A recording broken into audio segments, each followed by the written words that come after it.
Good evening. It's been an agonising weekend for families here in the capital who are seeing the country their children died in or were scarred by returning to Taliban rule.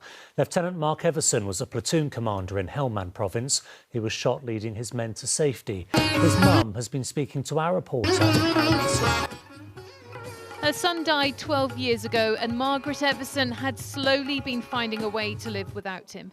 Mark was 26, a lieutenant with the 1st Battalion, the Welsh Guards, killed by the Taliban in Helmand province. But news that militants have again taken over the country has had a profound effect. Although I thought that I was quite well sorted about it, it has actually hit me quite hard and upset me quite a lot.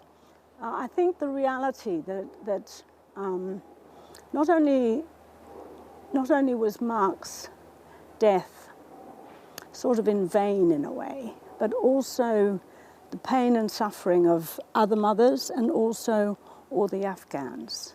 At the time Mark was in Afghanistan, questions were being asked about how well equipped the British soldiers were and whether they should have been there at all. It was a concern Mark had logged in his personal diary. It's really interesting. He said, "I seem to be the only one here who believes that war might not be the answer to this particular problem. We must work on our relationships with the Afghanis if we are going to build a future for them." My son died and I know the impact on me. And if a country from outside, a Muslim country from outside, had come in and, behaved in the way that we behaved in Afghanistan, I wouldn't have been very impressed. The one major mistake they've made is believing that there was a military solution to this problem. And that's why it's all fallen apart. Soon after his death, Mark's family set up a foundation in his name, helping thousands of young people in London to achieve their dreams. They've all walked away feeling more confident and having enriched CVs, Newscaster forms, and it's really a great little charity. In a way, it doesn't balance Mark's death, but it makes the very bitter pill just a little bit easier. Margaret now wants the government to hold a public inquiry into the 20-year conflict and to apologise for what went wrong, so that Mark's loss wasn't completely in vain. Carolyn Sim, ITV News. The neighbour of a pensioner found dead in Notting Hill has been charged with her murder. 76-year-old Bella Nicandro was found inside a property on St Luke's Road on Saturday. Erin Cook, who is 23, has been charged with her murder. A party in Camden that began in a communal gardens on Saturday afternoon and ended in a shooting is believed to be gang-related, the Met has today confirmed. 4 people remain in hospital. A woman who works with young people linked with gangs has spoken to us anonymously about her concerns. Ria Chatterjee reports. Someone is stretchered from the scene. It's Saturday night on Clarence Square Gardens in Camden. This morning, we come across council workers sent to wash blood from the pavement. These moments become part of a neighbourhood's history, and they create fear.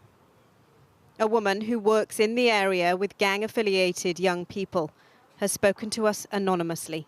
Suddenly you hear the screeching tyres, a car's pulled up, and it was the gunshots, approximately 5, and then the music stops. Screaming, running. I've run because I've seen other people run. 4 people are in hospital after a group of up to 5 men showed up to a party here and opened fire. This woman showed me social media screen grabs from that night, which seemed to show people were inviting their ops there. So to just explain what ops is. Enemies, opposition, people, another gang in Camden that they don't get along with. Incidents like this really have a traumatic impact on the community. We literally phoned all day since it started around 1 p.m. and we weren't given any reassurance. Now, the latest from ITV it could have been News avoided. In the Channel Islands. What makes you feel so upset about it? Jonathan Wills. Because we were ignored. A 19-year-old and 17-year-old are in hospital, both women. A 28-year-old man and a 73-year-old woman who came out onto her balcony, residents say, to tell people to quieten down. The police say their conditions aren't life-threatening. The leader of Camden Council visited the area yesterday to listen to people. And today we saw so-called council presence officers walking around the estate. The council say their security team were called to respond to noise complaints from a party on Saturday and that they were in regular contact. Hello and welcome to Monday's programme. Coming up tonight, Plymouth pauses. How could you tell? Just the behaviour In silence, of young people, and the throwing travelling things around. You know, it wasn't a small group of people, it was a really Post. big group of people, and it was getting bigger and bigger and bigger as the day went on. There's a speeding around the estate planned in later this people's evening. cars, and they weren't familiar faces. The police say a full review is underway of the initial police response prior to the shooting. They say any learning will be acted upon and shared with the community. But for now, it's witnesses the police need to hear from. Ria Chatterjee, ITV News. Next tonight, businesses around the capital have expressed relief as the government introduced changes to self-isolation rules. It brings to an end the so-called pingdemic, but for those who have been shielding, it is a concerning step, as Sam Holder has been finding. Food prep begins early morning at Bocca di Lupo restaurant in Soho. From filleting fish to getting peppers properly charred. There are dozens of steps that need to be done hours before any customer steps through the door.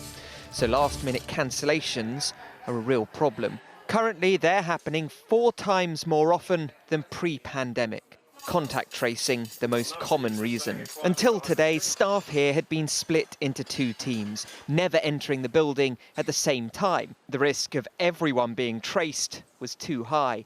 So the end of self-isolation for the double-jabbed is double.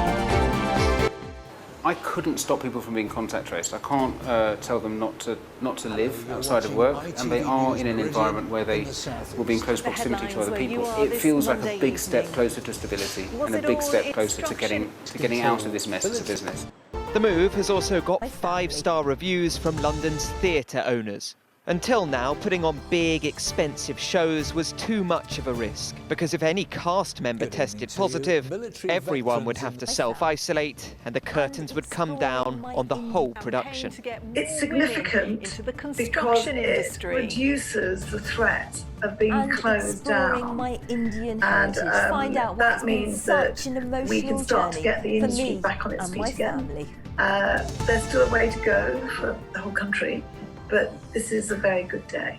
The change means that, let's say you're in a theatre and somebody next to you or in front of you or behind you tests positive, then so long as you're double jabbed or under 18, you do not need to self-isolate. And if you're identified as a close contact or pinged by the app, then you're advised to get a PCR test, although that isn't a legal requirement.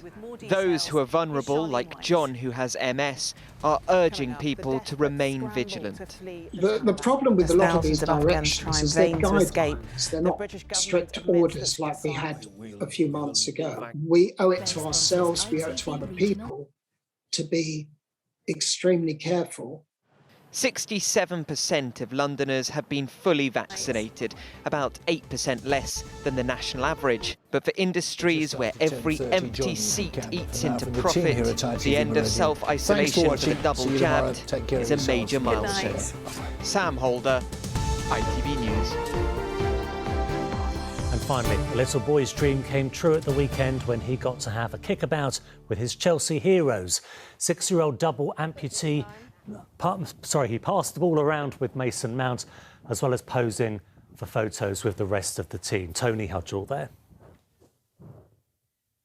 Let's have a look at the weather now. Here's Helen Plint.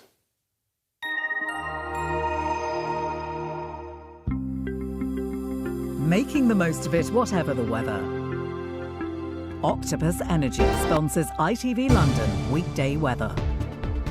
Hello again, a very good evening. Hello and welcome to ITV News Central. A bit of a shock to the system for some, and that's the general flavour of things this week. A fair bit of cloud overhead as well, damp weather coming and going, and some limited brightness.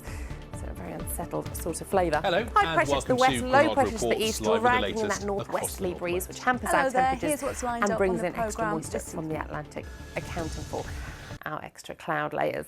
Now, out there at the moment, actually, it's relatively calm and quiet. And for now, we've got a fair bit of clearance. So starry skies are overhead. As a result, though, a little on the nippy side, especially, of course, if you're on the outskirts of the region first thing in the morning. The very early birds may just see a little bit of brightness at first, but quite quickly, look at that again, that veil of clouds sweeping in from the north and the west, coming by mid-morning, accompanied by some outbreaks of rain. Now, these will be fairly patchy in nature, nothing too heavy, and they're more a niggle factor than anything else, but not exactly the most pleasant Tuesday, and staying quite breezy and cloudy behind all of that as well.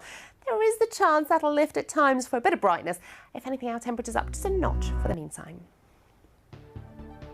Octopus Energy sponsors ITV London weekday weather. And that's how it's looking. We're back in the morning. Good night.